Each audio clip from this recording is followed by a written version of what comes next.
নমস্কার, সকলকে প্রণাম জানিয়ে, শুভেচ্ছা জানিয়ে, ঠাকুর মা স্বামীজির আশীর্বাদ প্রার্থনা করে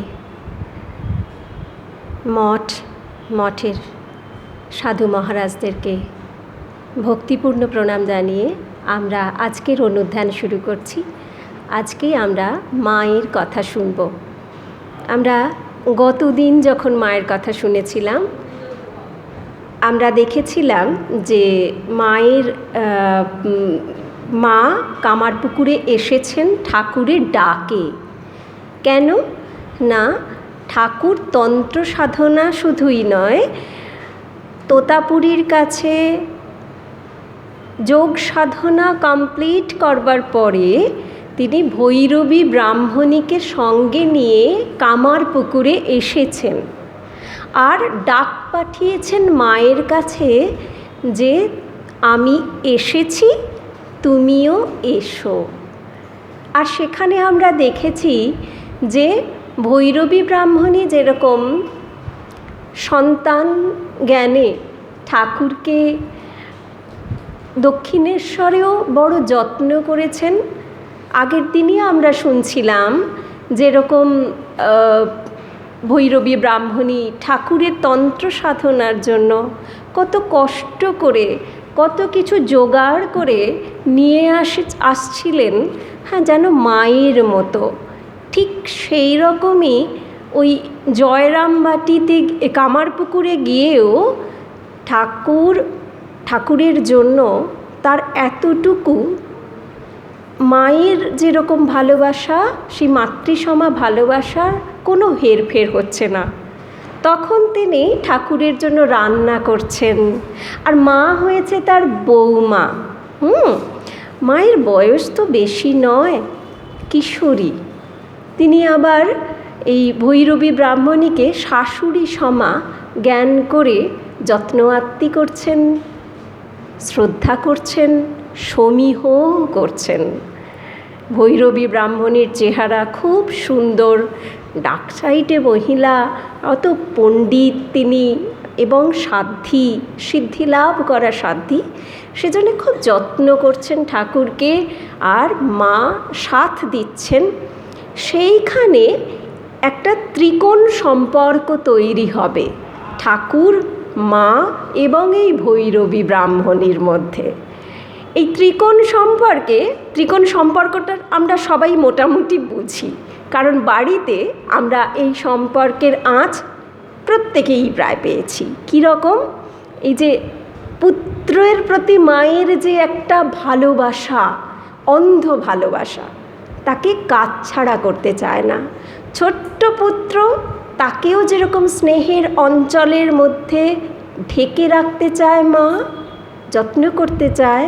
পুত্র বড় হয়ে গেলেও যখন তার বিয়ে হয়ে যায়, তথাপি মা তার স্নেহের আঁচলটাকে শিথিল করতে চায় না। এটা একটা সমস্যা। আর ওইদিকে পুত্রবধূ, সে তার দাবি নিয়ে এসে হাজির হয় পুত্রের জীবনে। তো এই ত্রিকোণ সম্পর্কে একটা জটিলতা তৈরি হয়। এখানেও সেই রকম একটা জটিলতা তৈরি হবার উপক্রম হয়েছিল। কারণ এই যোগেশ্বরী ভৈরবী ব্রাহ্মণী, তিনি ঠাকুরকে এত ভালোবেসেছেন এই কয়েকদিনে যে ঠাকুরকে তিনি ছাড়তে রাজি নন। একেবারে মায়ের মতো তার আঁচলবদ্ধ করে রাখতে চান।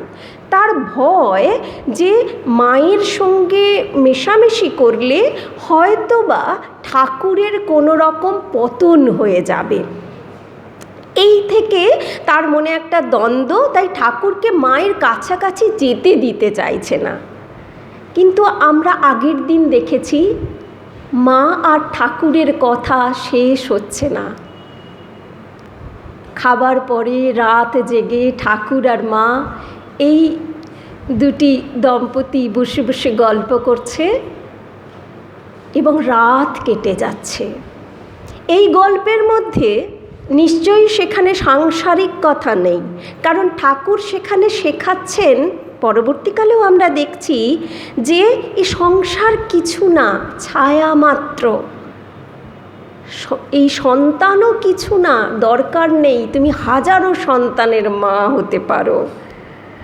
তাহলে সংসারের কথা শেখাচ্ছেন না, শেখাচ্ছেন গভীর আধ্যাত্মিক কথা, যে আধ্যাত্মিকতার স্পর্শে মা মাতৃসুধায় ভরপুর হয়ে যাবেন। না বিয়েই তিনি হাজার হাজার সন্তানের মা হয়ে উঠবেন। তিনি কাদের মা হবেন?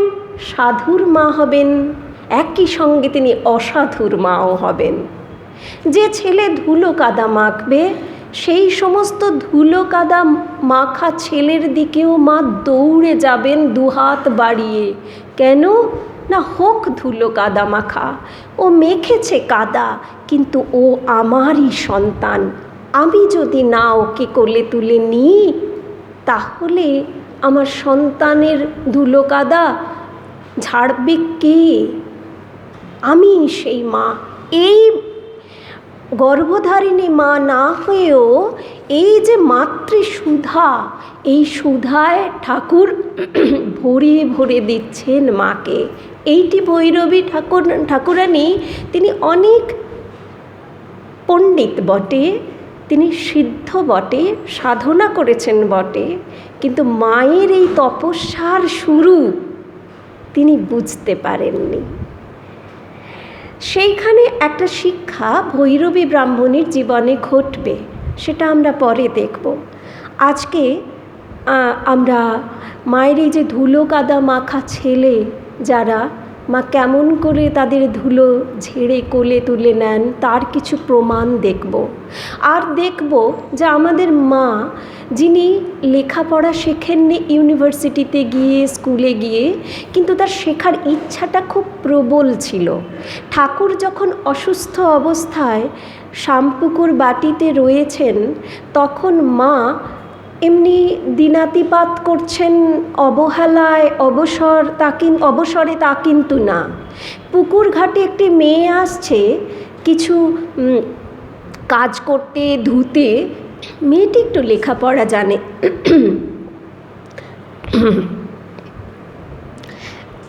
মা তার কাছে লেখাপড়া করবার চেষ্টা করছেন। এই যে ঠাকুরের কাছে শিক্ষা, এই যে মায়ের পুঁথিগত লেখাপড়া শিখবার ইচ্ছা, এইটার প্রতিফলন কি সেটা আমরা দেখব। এক সন্তান তার স্মৃতিচারণায় লিখছেন যে আমার খুব জ্বর হয়েছিল জয়রামবাটিতে। তো এই জ্বর হওয়ার কারণে ভীষণ অসুস্থ হয়ে পড়েছিল। সেই অসুস্থ অবস্থায় মা তার সেবা করেছিলেন। তিনি সাক্ষ্য দিয়ে লিখেছিলেন, মা সেবা করেছেন কীরকম, শুধুমাত্র মাতৃসুলভ প্রচেষ্টায় সেবা নয়। একটা কথা মনে রাখতে হবে, মা জয়রামবাটির একটি অদ্য গ্রামে জন্মগ্রহণ করেছেন। মা সেই রকমভাবে শহুরে মানুষ নন, এটিকেট জানেন না, হাইজিন সম্পর্কে আজও আমরা গ্রাম বাংলায় গিয়ে একটি গ্রাম্য বধূর কাজকর্ম দেখলে আমাদের সন্দেহ জাগে যে এ স্বাস্থ্য সচেতন কি না। সন্তান সাক্ষ্য দিচ্ছেন যে মা এমনভাবে সেবা করছেন, মনে হচ্ছে ট্রেন্ড নার্স তিনি। এই হচ্ছে একটা শিক্ষাকে নিজের মতন করে নেওয়া। শুধু পুঁথিগত শিক্ষা আমরা যেটা শিখি, মুখস্থ বিদ্যা, উদ্দেশ্য কি, যে একটা নাম্বার পাবো, আমার একটা কাগজ হবে যার দ্বারা আমি চাকরি পাবো, কিন্তু সেটাকে জীবনের অঙ্গ আমরা সকলে করে তুলতে পারি না। তার প্রয়োগ দেখা যায় না জীবনে। মায়ের কিন্তু সেই প্রয়োগটা দেখা যায়। এটা শিখবার মা কিভাবে তার সেবা করছেন না, সকালবেলা আজকে আমরা কোলগেটের অ্যাড দেখি, বলছে তোমার পেস্টে কি নুন আছে, এইভাবে শুরু হয় অ্যাডভার্টাইজটা। মা তাকে, ওই অসুস্থ ছেলেকে মাজন করবার জন্য নুন তার সঙ্গে সর্ষের তেল দিচ্ছেন, ওটা দিয়ে দাঁত মাজবে। অর্থাৎ জার্মটা নষ্ট হয়ে যাবে। তারপর তিনি কি করছেন না, সাগু খেতে দিচ্ছেন, ছেলের পছন্দ নয় কিন্তু খেতে তো হবে, তাই ছেঁকে ওই দানা দানা সাবুকে বাদ দিয়ে পায়েসের মতন করে যাতে ছেলে একটু খেতে পারে তিনি দিচ্ছেন। ছেলে বমি করছে, মা সঙ্গে সঙ্গে নিজের হাতে সেই বমি পরিষ্কার করছেন। ছেলে কাঁদছে। কেন কাঁদছে? সবাই মায়ের সেবা করে, আমি মায়ের সেবা করে ধন্য হতে পারতাম, আমারই তো সেবা করার কথা, কিন্তু মা উল্টে আমার সেবা করছেন। তো মা সেই জন্যে কিন্তু এতটুকুও কষ্ট পাচ্ছেন না। প্রমাণ পুত্র, প্রমাণ বয়সের পুত্র, মা সারার দিন তার খাওয়া দাওয়া যত্ন সেবা করছেন। একই সঙ্গে রাত্রিবেলা ঘুমোলো কি না, জ্বর এলো কি না, জলপট্টি দিতে হবে কি না, মা লণ্ঠনটি হাতে টুকটুক করে এসে দুবার তিনবার দেখে দেখে যাচ্ছেন। তো ছেলে বলছে, মা আমি তোমার যত্ন করতে পারছি না, তুমি আমার যত্ন করছো। মা কি উত্তর দিচ্ছেন? মা করবে না তো কি, ও পাড়ার লোক এসে তোমার সেবা করবে। এ মাকে কে বলবে যে এ মা এই সন্তানের গর্ভধারিণী নন? একবার মেজ মামিকে মা রাগ করে বকছেন আর বলছেন যে তোরা এক আধটা ছেলে জন্ম দিয়েছিস আর লালন পালন করছিস, তাই করতে পারছিস না। আর আমি না বিয়েই হাজার সন্তানের মা। মা বলেছিলেন আমি না বিয়েই কানাইয়ের মা, হাজার সন্তানের মা আমি, সাধুরও মা অসাধুরও মা, আমি সবাইকে মানুষ করে চলেছি। তো এই যে একটা চিত্র ফুটে উঠছে, মা যেন রক্ষাকর্ত্রী হয়ে ছাতাটি সমানে ধরে রেখেছেন। এই সন্তান এই যে মায়ের এই স্নেহ পেয়েছে, তো একটা চোখ খুলে গিয়েছে, একটা কথা খুব সুন্দর বুঝতে পেরেছে। কি? সেটা মনে মনে যখন খুব জ্বর হয় তখন মা এসে ওই ঠান্ডা হাতটি বুলোতে থাকেন মাথার উপরে, আর ছেলের চোখ দিয়ে জল গড়িয়ে পড়ে, আর সে মনে মনে এই গান গাইতে থাকে। কি গান গায়? যোগীন্দ্র মুনীন্দ্র ইন্দ্র যে পদ না ধ্যানে পায়, নির্গুণেরই কমলাকান্ত তবু সে চরণ চায়। যোগীন্দ্র মুনীন্দ্র ইন্দ্র, যোগীর যিনি রাজ, সর্বশ্রেষ্ঠ যে যোগী, সর্বশ্রেষ্ঠ যে মুনি, যিনি ইন্দ্র, দেবতাদের যিনি রাজা, তারাও ধ্যান করে এই চরণ সহজে পায় না। আর নির্গুণ, তারা তো কত গুণশালী, তারা কত ধ্যান করছেন, তবু আমি নির্গুণ, তথাপি আমি চাইবার সাহস রাখি সেই চরণ দুইখানি। কেন না মা সবাকার।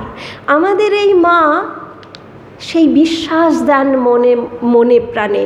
এই যে যা শিখেছেন, মা হবার শিক্ষা ঠাকুর শিখিয়েছেন, তিনি জীবনে এমনভাবে প্রয়োগ করেছেন, মা আমাদের অতি আপনার জন হয়ে গিয়েছে। তাই যোগীন্দ্র মুনীন্দ্র ইন্দ্র যারা, তারা মাকে ধ্যান করছে, করুক, আমি ধ্যান করতে পারি না, আমার কোনো ক্ষমতা নেই, আমি বড় দীন দুঃখী সন্তান মায়ের, তথাপি আমি মাকে ডাকতে ছাড়ি না। কেন কি? তবু আমার মনে ভরসা আছে, আমি নিঃস্ব নিঃসম্বল নির্গুণ সন্তান হই, তবু ডাকলে পরে তুমি আমাকে সাড়া দেবে। মা বলছেন, জ্বরের ঘোরে সন্তান এসে মায়ের দুটি চরণ আঁকড়ে ধরে বলছে, বলো তুমি কে? আজ বলতেই হবে। বলছে, আমি তোমার মা, তুমি এটুকুই জানো না, ওসবে তোমার দরকার কি আছে? বলছে, এ ভালোবাসা কমবে না তো মা, এ স্নেহ কখনো যাবে না তো মা, মা বলছেন না, এখানে জোয়ার ভাটা নেই। আমাদের মায়ের ভালোবাসায়, স্নেহ সুধায় কোনো জোয়ার ভাটা নেই। প্রকৃতিতেও জোয়ার ভাটা আছে, নদীতে জোয়ার ভাটা আছে, কম হয় বেশি হয়। আমাদের মায়ের স্নেহ সুধা, এই স্নেহ নদী একেবারে সমান তালে বইতে থাকে। কারুর জন্যেই জোয়ার ভাটা না, কেউ অতি প্রিয় আবার কেউ অবহেলার নয়।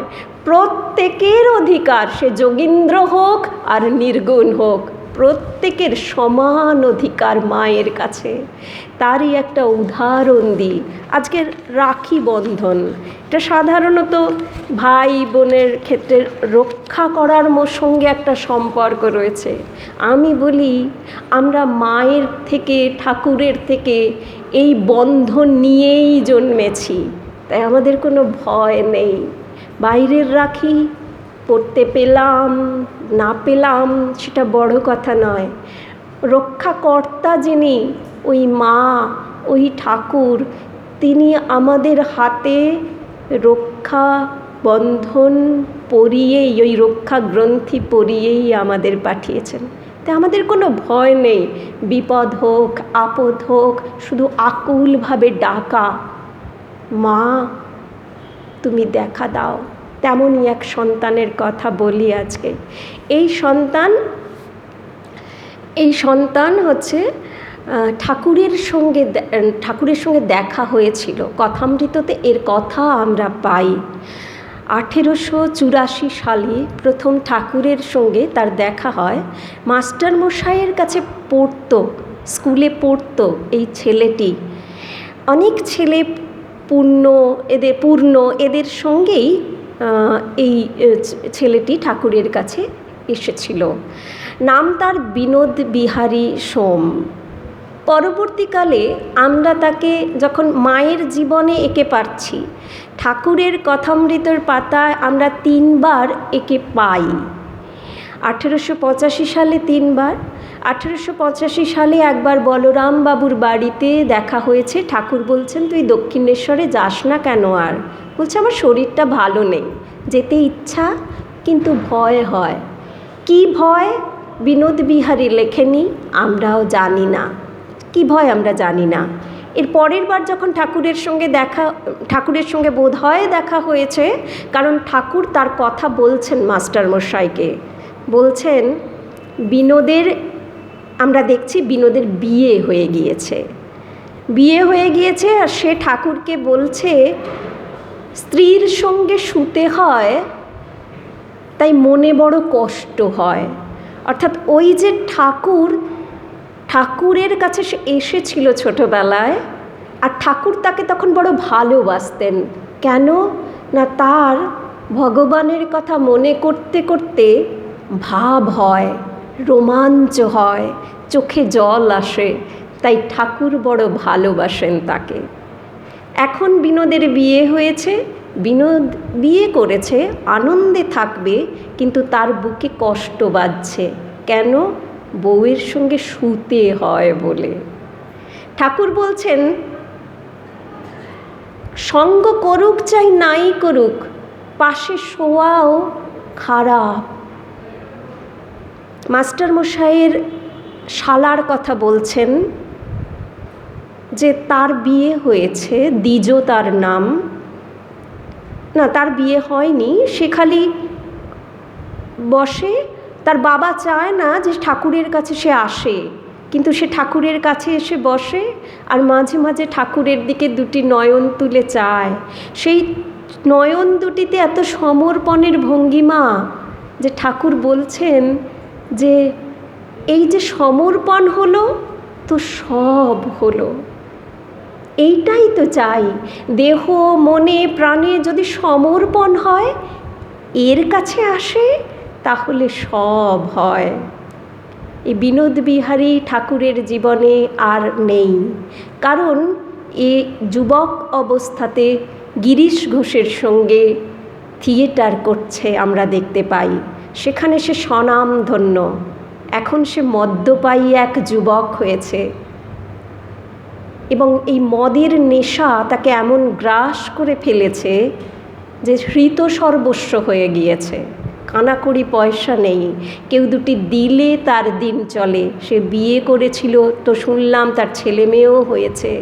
কাঙাল অবস্থা তার অনেক গুণ, এবং সে ঠাকুরের কাছেও এসেছিল, কিন্তু বর্তমানে তার এই ধুলো কাদা মাখা অবস্থা। এই ছেলে যখন মায়ের জীবনে আমরা তাকে দেখছি সামনে, তখন তার একটা অন্য নাম পাচ্ছি, নাম তার পদ্মবিনোদ। ঠাকুরের কাছে এসেছিল, ঠাকুরের সন্তানদের সঙ্গে তার দেখা হয়েছিল, কথা হয়েছিল।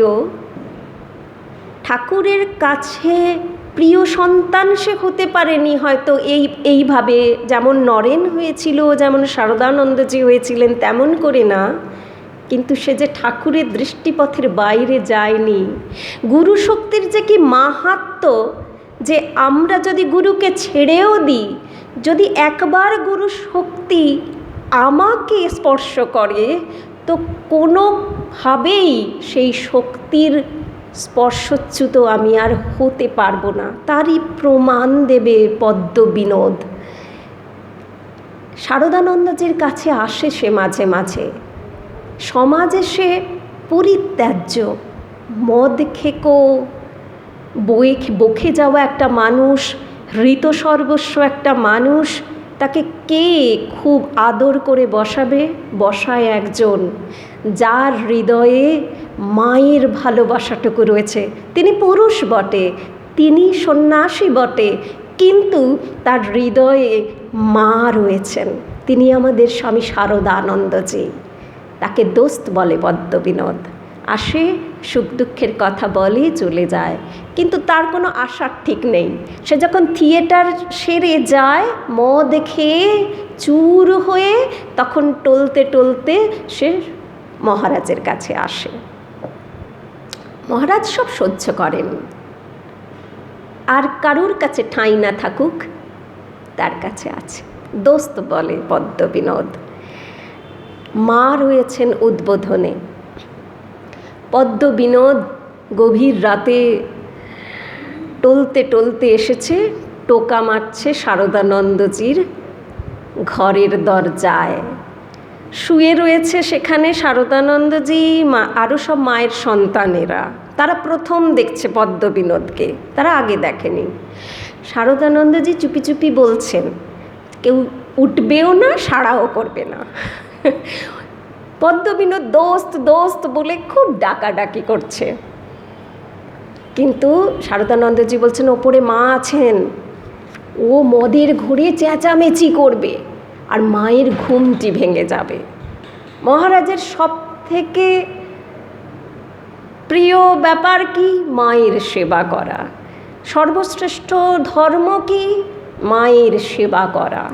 তো তিনি এখন দোস্তি থাকুক কিছুক্ষণ, কিন্তু মায়ের ঘুমটি যেন না ভাঙে, অসুবিধা না হয়। তাই ঘাপটি মেরে সবাই জেগে গিয়েছে, চুপটি করে বসে রয়েছে। পদ্মবিনোদ তখন করছে কি, যে দূরে গেছে, বলছে, দোস্ত আমি এত করে ডাকলাম আর তুমি বেটা উঠলেও না। বলে তখন সে করছে কি, যে গান ধরেছে। কি গান ধরেছে আর কোথায় দাঁড়িয়ে আছে? উদ্বোধনের বাড়ির উল্টো দিকের রাস্তার ফুটপাত, সেখানে একটা গ্যাস লাইট দাঁড়িয়ে রয়েছে, তার অল্প আলো এসে পড়েছে রাস্তায়। সেই গ্যাস লাইটের নিচে দাঁড়িয়ে রয়েছে পদ্মবিনোদ, আর সে গান গাইছে।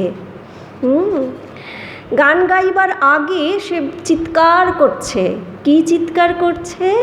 যে মা, ছেলে এসেছে তোমার, ওঠো মা। আর গান ধরেছেন, উঠো গো করুণাময়ী, খুলো গো কুটির দ্বার। একটিবার বলেছেন, উঠো গো করুণাময়ী, খুলো গো কুটির দ্বার। মায়ের জানালার খিড়কিটা খুলে গেছে। আওয়াজ পেয়েছেন শরৎ মহারাজ, বলছে এ মা, মা উঠে গেছেন। মা যখন উঠেই গেছেন, আর ঘাপটি মেরে বসে থাকাটা ভালো দেখাচ্ছে না। Interesting character পদ্মবিনোদ। সে মাকে, দোস্ত সাড়া দেবে না তো আমি একদম ডাইরেক্ট মাকে ডাকবো, আমার ভায়া আর দরকার নেই। সে মাকে ডাক দিচ্ছে, মাকে ডাক দিচ্ছে, মাও খড়খড়ি খুলে দৃষ্টিপাত করেছেন।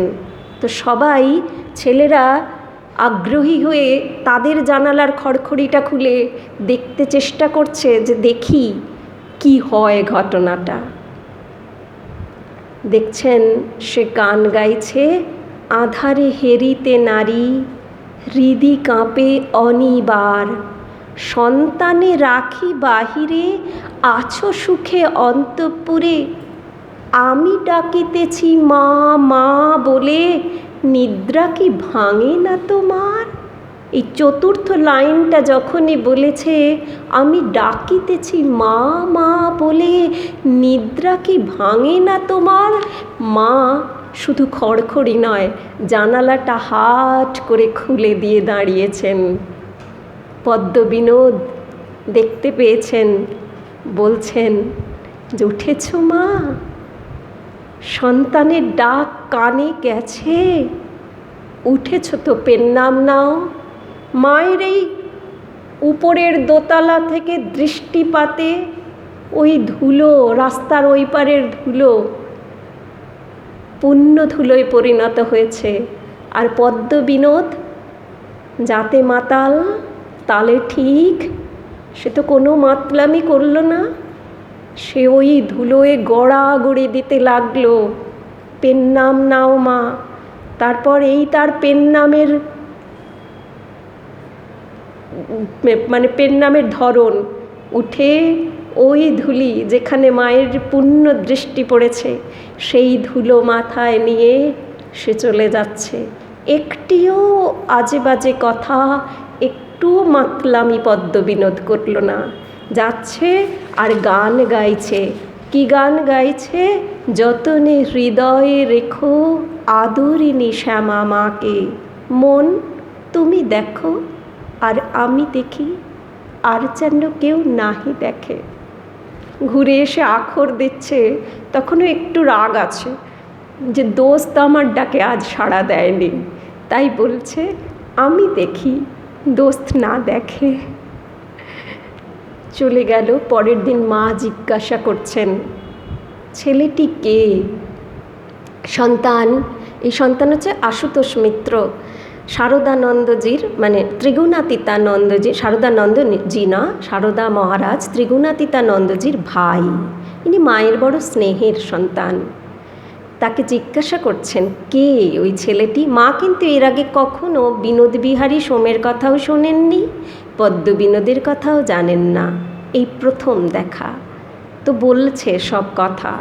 তখন মা বলছেন দেখছো, জ্ঞানটুকু টনটনে আছে, এটাই আসল কথা। আমরা ভুলে যাই, ঠাকুরজি ওই যে বললেন না যে যদি মন প্রাণ সব এক করে এখানে এলো তো সব হলো। আমরা ওই পতঙ্গের মতো, আমাদের পূর্ব সংস্কার আমাদেরকে শুধু ভুল পথে চালিত করছে। পতঙ্গ যে আলোর কাছে গেলে মরবে জানে, তথাপি আলোর কাছে তার না যে উপায় নেই। আমরা সেই রকম, আমরা কেউই এই যে যেটা আমাদের গন্তব্য সেটা ভুলে এই ভুল পথে ঘুরে ঘুরে বেড়াচ্ছি। পদ্মবিনোদের মতন যে ঠাকুরের ছেলে, মায়ের ছেলে, তারাও ভুল পথে গিয়েছে দেখতে পাচ্ছি, কিন্তু তাদের মধ্যে ওই ওই ধ্যান ধারণাটা তখনও পর্যন্ত আছে, রয়ে যায় যে আমি ভুল পথে গেছি, কিন্তু আমার সংস্কার আমাকে ঠেলছে ভুলের দিকে। একটু যদি কেউ এসে আমাকে একটু মোড়টা ঘুরিয়ে দেয়, একটু গন্তব্যের দিকে ঠেলা দেয়, তবে হয়তো আমি চলে যেতে পারবো। কিন্তু ভিতরে ভিতরে রক্তক্ষরণ, কান্না হয়েই যায় যে আমি ঠিক পথে যেতে পারছি না, যেখানে যাচ্ছি সেটা আমার গন্তব্য নয়, নয়, কিছুতেই নয়। ওইখানেই গুরুর শক্তি কাজ করে, ওখানেই মায়ের কৃপা দৃষ্টি, এই রক্ষাবন্ধনের রক্ষা করবার যে গ্রন্থি, ওই গ্রন্থিটুকু কিন্তু আমাদের ওই রাস্তাটুকু দেখিয়ে দেয় পদ্মবিনোদের মতন ছেলেদের। তাই ওর জ্ঞানটুকু টনটনে আছে যে আমাকে কি চাইতে হবে। আমি শুধু দোস্তের কাছে এমনি গল্প করতে আসি না, আমি দোস্তের কাছে আসি কারণ এই দোস্ত কে, যে ঠাকুরের ভাববাহী, যে মায়ের ভাববাহী। আমি সেই ভাবটুকু আমি বয়ে গেছি, আমি ভুল পথে চলেছি, তবু আমি আসি একটু ওই ছোঁয়া পেতে। আজ আমি দোস্ত আমাকে ডাকে সাড়া দেয়নি বটে, তা আমি দোস্তের ভায়া আর যাব না। আমি জোশ করে, ওটা আসল কথা, জোশ। ঠাকুর একটা খুব সুন্দর কথা বলে গেছেন, দুটো অক্ষর, জোশ, মানে পাই হুক অ্যান্ড ক্রুক। আমি পাবো, কি পাবো? ওই তার দিকে যাব, তার দিক। ভুল পথে গেছি, কিন্তু একটি বার ঘুরিয়ে যদি তার দিকে চেয়ে তাকে ডাকি আকুল হয়ে, সে সাড়া দেবেই দেবে, দেবেই দেবে। পদ্মবিনোদ ডেকেছে তো মা সঙ্গে সঙ্গে খড়খড়ি খুলে দিয়েছে, এত আন্তরিকতা রয়েছে। পদ্মবিনোদের এর পরের কথা আর একটু সময় লাগবে, আমি শেষ করে দিই তাহলে আজকে, নাহলে এটা অন্যরকম হয়। আরও একদিন পদ্মবিনোদ এসেছে, ওই রকমই আরও গভীর রাতে মায়ের কাছে এসে গান গাইছে। গান গাইছে শ্মশান ভালোবাসিস বলে, তাই শ্মশান করেছি এই হৃদয়। শ্মশান কখন হয়, হৃদয় কখন শ্মশান হয়? যখন সেখানে কোনো ইচ্ছা অনিচ্ছা থাকে না, চাওয়া পাওয়া থাকে না। ইচ্ছা অনিচ্ছা, চাওয়া পাওয়া কাকে কেন্দ্র করে হয়? আমি বোধ থেকে আমার ইচ্ছা অনিচ্ছার জন্ম, আমার চাওয়া পাওয়ার জন্ম। কিন্তু যদি আমার ভুলে যাই, তাহলে আমার ইচ্ছা অনিচ্ছা মরে যায়। শ্মশান হয় তখন হৃদয়। আর সেই শ্মশানে তখন কে আসতে পারে? তখন মা আসতে পারে। সেই মা কীরকম? যে মা মহাকালকে, মহাকাল যার পায়ের কাছে পড়ে থাকে, সেই আত্মার কাছে, যার ইচ্ছা অনিচ্ছা নেই, তার আবার এই শরীরটার তার কাছে থাকা না থাকার কোনো মানে আছে কি? তো যে শরীরবোধই যার হারিয়ে গেছে, সে আত্মবোধে প্রতিষ্ঠিত। আত্মবোধে যে প্রতিষ্ঠিত, তার কাছে সময়টার কোনো মানেই নেই, তার মৃত্যুও নেই, তার জন্মও নেই, সে অবিনশ্বর হয়ে যায়। তো সেই হৃদয়ে তখন কে রাজ করে? সময় নয়, কাল নয়, সেখানে শ্যামা মা, যার পায়ের কাছে মহাকাল পড়ে থাকে, সেই শ্যামা মা রাজত্ব করে। তো সেই গান গাইছে যে শ্মশানবাসিনী শ্যামা, তুই নাচবি বলে নিরবধি, এই শ্মশান করেছি এই হৃদয়। তো গাইছেন, আর সঙ্গে সঙ্গে মায়ের দরজা জানালা গিয়েছে খুলে। খুব জ্ঞান টনটনে কীরকম, গাইতে গাইতে সঙ্গে সঙ্গে বলছে যে মা উঠেছ? বেশ, বলে আবার সে আগের মতো গড়াগড়ি দিয়ে ধুলোটি নিয়ে চলে গেল আস্তে আস্তে। পরের দিন সকালবেলা আবার মা এই সন্তানকে বলছে, দেখছো জ্ঞানটা কেমন টনটনে? সন্তান বলছে, মা ঘুমের যে আপনার ব্যাঘাত হয়। মা কি উত্তর দিচ্ছেন? বলছেন, তা হোক গে বাবা, ওর ডাকে যে থাকতে পারি নে, তাই দেখা দিই। এই ডাক, যে ডাকে একদিন ঠাকুর তন্ত্র মন্ত্র কোনো সাধনা, তিনি শাস্ত্রমতে কোনো রকম সাধনা না করেই শুধু মা দেখা দাও, এই অনুরাগে, এই ব্যাকুলতায় মাকে ডেকেছেন কাতর হয়ে। আর আমরা দেখেছি যে মা এসেছেন, দর্শন দিয়েছেন, তাই তো? সেই ডাক, সেই আন্তরিকতা, সেই আকুলতা, মদ্যপ সুরাসক্ত হৃত সর্বস্ব সমাজে ত্যায্য পদ্মবিনোদের কণ্ঠে, আকুলতায়, তাই আমাদের মা তাকে দেখা দিচ্ছেন। পদ্ম বিনোদের শেষ জীবন কীরকম, আর পদ্ম বিনোদ আসে না, মাকে ডাকে না। অনেক দিন হয়ে গেল। একদিন তার 12-13 বছরের একটি ছোট্ট ছেলে দৌড়ে দৌড়ে এসছে শরৎ মহারাজের কাছে, ডেকে নিয়ে গেছে। কেন? অসুস্থ, মদ খেয়ে খেয়ে শরীরটা ঝাঁঝরা হয়ে গেছে, নালিগুলো পচে গেছে, পেটে জল জমেছে। শরৎ মহারাজ সবাইকে বলছেন চলো। কি অদ্ভুত মা আর তার এই সন্তানেরা তার ভাববাহী বলছি। যেমন মা কাদা ঝেড়ে সন্তানকে কোলে নিতে দ্বিধা করেন না, তার সন্তানরাও তার এই যে ঠাকুরের কাছে এসেছিল, মায়ের সে কৃপা দৃষ্টি পেয়েছে, দোস্ত বলেছে, তো সেই সন্তান মদ খেয়ে শরীর খারাপ হয়েছে তবু তার সেবা করার জন্য দৌড়ে গেলেন, সঙ্গে গেলেন এই সন্তানেরা, মায়ের এই আশুতোষ মিত্র আরও অনেকে গিয়ে সেবা চলল। সমস্ত খরচ খরচা দিয়ে পেট থেকে জল বার করে দেওয়া হলো। কিন্তু ওই যে পতঙ্গ, ঠিক মানে বড় কষ্ট, অসহায় পতঙ্গ, আমাদেরই মতো এই বিনোদ বিহারী সোম, সে তবু চুরি করে, মদ খাওয়া তার বারণ, চুরি করে নানাভাবে মদ এনে খাচ্ছে। 15 দিন যেতে না যেতেই আবার পেটের মধ্যে জল জমলো, আবার জল বার করা হলো, আবারও সে না খেয়ে থাকতে পারে না, আবার চুরি করে এনে মদ খাচ্ছে। 7 দিনের মধ্যে আবার পেটে জল জমে গেল। আর তো ওইভাবে করা যাবে না, এবার বড় সার্জারি করতে হবে। হাসপাতালে নিয়ে আসা হলো। সাহেব ডাক্তার দেখছেন, দেখে বলছেন, মানে চিন্তান্বিত যে কিছু বোধহয় করা যাবে না। প্রতিদিন দেখেন আর চলে যায়।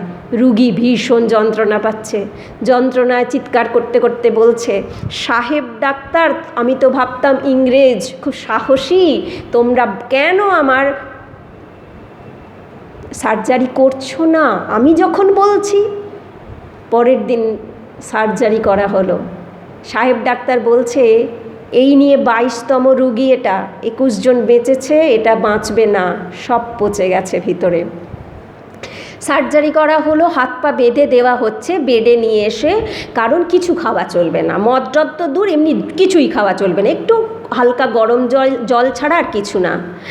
এই সন্তান আশুতোষ মিত্র বলছে, হাত পা বাঁধবেন না, আমি দায়িত্ব নিচ্ছি, কিচ্ছু খেতে দেব না। রুগীর জ্ঞান ফিরল, আর রুগী ঘ্যান ঘ্যান করতে শুরু করলো নাছোড় বান্দার মতো, একটা আঙুর দাও, একটা আঙুর দাও, একটা আঙুর খাবো। ডাক্তার না বলেছে, কিছুই দেওয়া যাবে না, তাই আঙুর দেওয়া নয়। বড় মানে কাতর ভঙ্গিতে তিনি বলছেন, একটি আঙুর দাও, একটু আঙুর চাইলাম, দিলিনি। সে এত যন্ত্রণা পাচ্ছে, দেবার তো কোনো প্রশ্নই নেই। এই সন্তান সেদিন খেতেও যেতে পারেনি। খাবার নিয়ে এলো একজন, এই বিনোদ বিহারীরই এক আত্মীয়, সঙ্গে একটা কথা অমৃত, যে ঠাকুর মায়ের ভালোবাসার সন্তান এই আশুতোষ মিত্র, যদি রুগী দেখছেন, সামলাচ্ছেন, যদি খালি সময় বসে বসে বোর লাগে তাহলে কথা অমৃত পড়বে। কথা অমৃত দিয়ে গেল। রাত্রি 1টার সময় বিনোদ বিহারী বলছে, একটা মাত্র আঙুর চেয়েছিলাম দোস্ত, আঙুরটা দিলিনি, বেশ, নাই বা দিলি, আর কোনো দিন চাইব না, এবার একটু ঠাকুরের কথা শোনা। সন্তান কথামৃতটা পড়ছিলেন, সেটা বন্ধ করেছেন, হাতের উপরেই ছিল। ঝট করে কথামৃত খুলেছেন, আর খুলে দেখছেন, খুলে চোখে জল এসে গেছে। সেই পাতাটাই খুলেছে যেখানে ঠাকুর তার নাম নিয়ে তার সম্পর্কে কথা বলছেন।